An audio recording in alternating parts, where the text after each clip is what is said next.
Well, I'm with Ed. We're out at Fishingham Gardens, and Ed, a couple years ago, we were talking about making seed tape. You can buy that in the stores, and this is kind of a fun project you can do at home because you get some of these seeds that are super hard to sow because they're so small. Right. But you got kind of a really creative way of making your own. Well, I actually found this, discovered this on the internet, and it's really easy to do. You just take some toilet paper, and if you're particular like I am, you have something to mark the spacing of the seeds on the toilet paper, and then all you do is you take a paintbrush and some glue. It can be any sort of glue that is water soluble, and all you do is you dip your paintbrush in the glue and dip it in the seeds, and you paint seeds on the tape.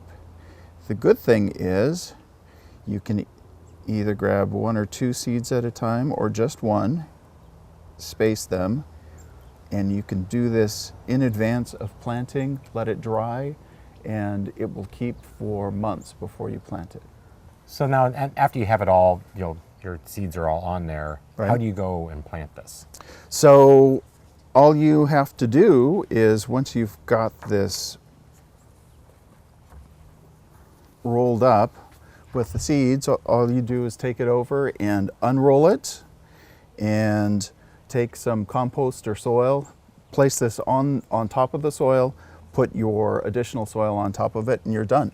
Nice and simple.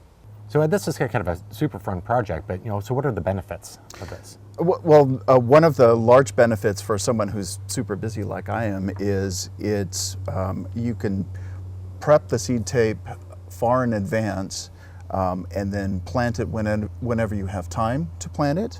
Yeah. You also don't have to thin the seedlings or waste seeds. In Ed's world, that's a big thing.